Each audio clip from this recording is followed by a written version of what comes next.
nous allons passer à l'atelier de graphisme avec l'arrivée du soleil. Donc, on présente cette photographie aux enfants et on leur demande de parler dessus, dire ce qu'ils voient. Ils peuvent dire aussi s'ils trouvent la photographie très jolie ou pas. Donc, on les incite à décrire le plus précisément possible la photographie. Donc, ils voient des nuages, ils voient le ciel bleu, ils voient le soleil. On peut leur demander de décrire plus précisément le soleil qui nous paraît rond et avec des traits de lumière tout autour. Le parent peut introduire le terme de rayon de soleil. Donc, dire à l'enfant, tu vois, les traits de lumière que tu vois tout autour de ce rond qui est le soleil, on les appelle les rayons de soleil. Une fois ce travail fait, on peut présenter le matériel à l'enfant. Donc, moi, j'ai pris des bouchons et des cure-dents. Vous faites avec le matériel que vous avez. Il faut simplement que ce soit quelque chose de rond et des choses qui pourront représenter des traits. Donc, du coup, j'ai fait exprès de présenter plusieurs bouchons à l'élève pour voir comment il va réagir pour représenter un soleil avec ce matériel-là. Certains vont peut-être faire le rond du soleil au milieu et tout autour des rayons avec les bouchons. Donc, ce n'est pas l'option que nous voulons. Mais voilà, il faut quand même laisser l'enfant réfléchir et proposer plusieurs matériels pour qu'il en arrive à la solution que nous voulons. Donc, dans l'idéal, le rond du soleil et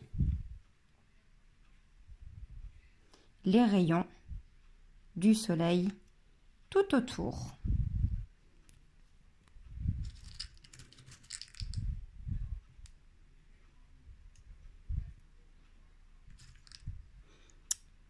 Voilà. C'est vraiment le résultat final que nous voulons avoir.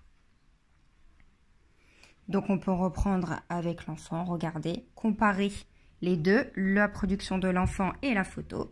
Donc, ici, on a dit qu'on voyait un rond. Nous avons le rond. On a dit qu'on voyait tout autour du rond des traits de lumière qui sont les rayons. Et là, nous avons nos traits de lumière qui sont les rayons. Bravo, c'est réussi.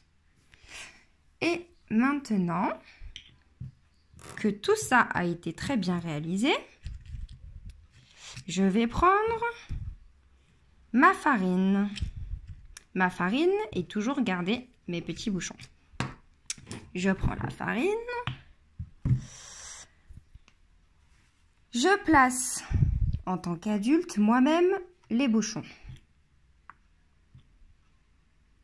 Hop! Et je peux demander à l'enfant, maintenant qu'il a compris comment on représentait un soleil, de le faire, donc soit avec ses doigts, soit avec un crayon, un cure-dent, comme vous voulez. Vous pouvez faire aussi en 3 fois. D'abord, tu fais avec tes doigts, après tu fais avec un cure-dent, après tu fais avec un crayon. Donc, je vais montrer les 3 options. On explique que les ronds ici, ce sont les ronds du soleil comme on a expliqué et qu'en fait, il faut rajouter les rayons tout autour. Je rajoute les rayons. Et voici le résultat. Avec un cure-dent, ou ça marche aussi très bien avec un coton-tige. Je pense que même ça marche mieux avec un coton-tige. Le cure-dent est très fin, du coup, c'est vrai que on voit peut-être un petit peu moins les traits. Voilà. Et avec un crayon, hop, je vais prendre ça. Donc on garde le bouchon, ça sert à rien de... Ou même un crayon à papier, ou un crayon de couleur. Hop. Et voilà, j'ai fait mes rayons de soleil à mes 3 soleils.